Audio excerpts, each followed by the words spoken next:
We're breaking into NBC News Daily to take you to what is the biggest moment uptown right now, a celebration send-off. That's right, Tulane leaving for Oxford, Mississippi, their college football playoff game against the Ole Miss Rebels. WDSU reporter Shay O'Connor is there live with the fans and the players as Tulane leaves for the SIP. Take it away, Shay. Yeah, Travis, we're actually here at Tulane University, where, as you can see, a huge outpouring of support right here. Lots of people here excited about this upcoming game tomorrow. This is a historic game, as we know, against Ole Miss.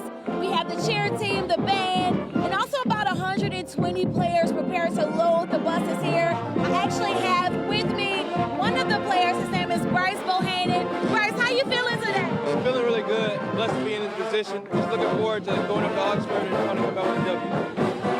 And when it comes to packing the buses to head out to Ole Miss, talk about just the excitement that you all are feeling right now. Yeah, it's a great feeling. We get to put on for the city, being the first team at Tulane to go to the college football playoffs. So we're just blessed to be in this opportunity, and we're just looking forward to it. What are you preparing to bring to the field? I hear that you're a great player. What are you preparing to bring to the field tomorrow? Just bring my leadership. I worked hard to be in this position. We all work hard to be in this position, so we just want to go and showcase our talent and be able to just make the city proud. I appreciate that. That's what it's all about, making the city proud. We're going to have much more from here at Tulane University. Reporting live, Shay O'Connor. Back to you, Travis.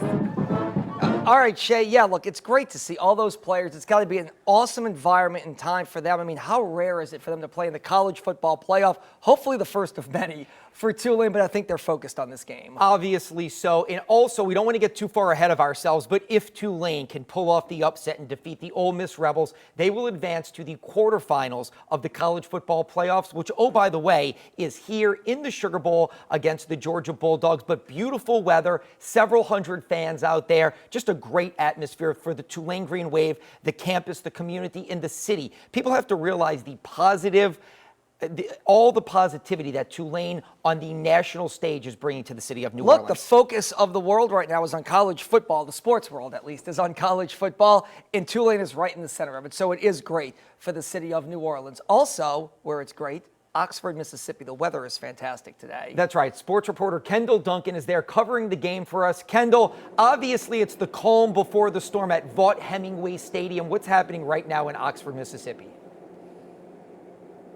Well, Fletcher, I'll tell you, it's definitely not as lively as it is uptown where Shay was. Definitely the calm before the storm. I'll kind of set the scene for you. When we arrived to campus a little before lunch, we saw Ole Miss was practicing on their practice field, and we actually found out that Archie Manning, Ole Miss legend, Saints legend, he joined the team at practice today to deliver a speech after practice. So no surprise, their team will be hyped up after hearing from him, such a legend in Oxford, and of course, as I just mentioned, in New Orleans. After that, we drove to the Grove, in a historic, iconic place that people tailgate here at Ole Miss. And I can tell you, you can tell that there is a game happening tomorrow because the trash cans, they are lined up everywhere. The tents are up. People are ready and anticipating this historic game. And then once we arrived here to set up for our noon live shots, they were doing sound checks in the stadium in Vaught-Hemingway Stadium behind us. And of course, they were doing the flyover. I had an awesome video as the 4 helicopters practice flying over the stadium. In just about 24 hours tomorrow, they'll do that again. And I'm telling you, because how big this game is, Ole Miss is bringing out all the stops.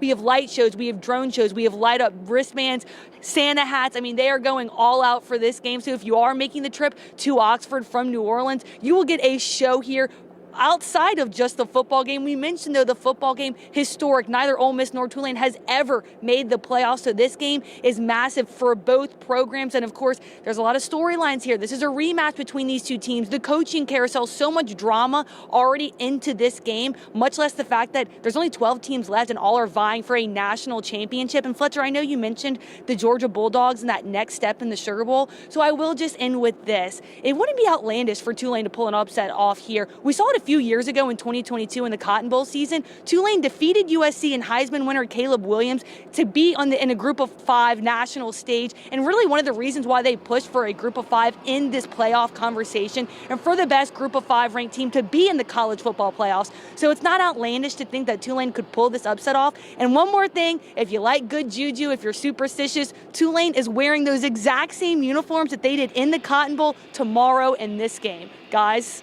Yeah, Kendall, that is great stuff. I do love the fact that Tulane is wearing the same uniforms. Also, the biggest game in the history of the state of Mississippi. The city of Oxford is saying this game will generate $74 million in economic impact for the tiny town in North Mississippi. And look, I always tell people this. For those of us from New Orleans, Ole Miss has a huge alumni base. There are so many kids that finish schools in Southeast Louisiana and go to Oxford and go to Ole Miss and then come back to New Orleans. So there is a huge interest here in New Orleans with this game between Tulane and Ole Miss. It was great to see Kendall on the Grove. Go to her Instagram, her social media post. They are definitely ready for a big event. Yeah, and again, Tulane leaving right now. You're taking a live look as the players get on the buses. They are, of course, flying to Oxford, Mississippi, but they are getting on buses to get on their charter flight. Hundreds of fans, and let's go back to Shay, who looks like she has another player right now. Shay?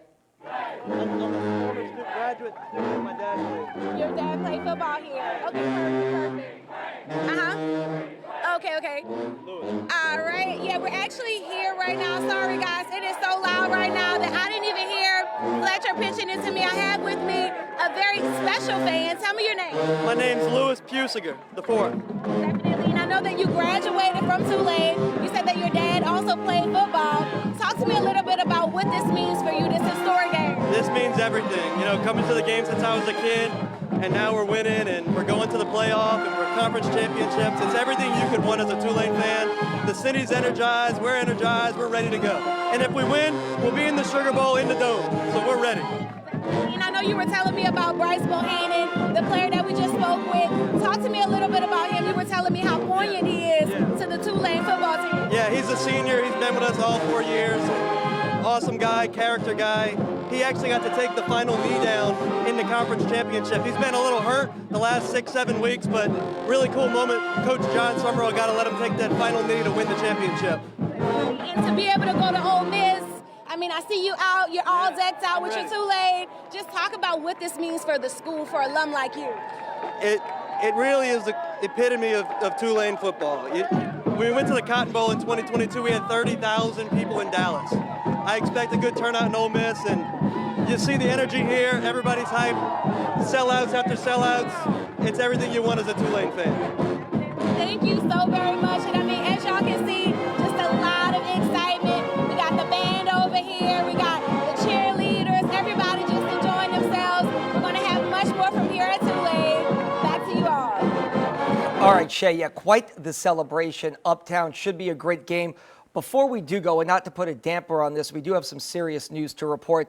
Our thoughts and prayers are with head coach John Summerall. He announced on social media that his father passed away last night, and he put a post on social media saying that we had more time that we thought we would get with him, but that he left Earth last night with Mom by his side at the house that we grew up in. Yeah, obviously, John Summerall, there was no forewarning of anything like this. Obviously, the family kept it very personal, but he is releasing it right now that his father passed away last night, so he will obviously be coaching, dealing with a lot of emotions. Potentially his final game at Tulane, or one of his final games if the Green Wave can win, and obviously with the loss of his father. And we're going to have much more coverage of the Tulane Green Wave in a special show, Rolling into a Championship. That's tonight at 6:30, getting you ready for this historic football game, a college football playoff, the Tulane Green Wave and the Ole Miss Rebels.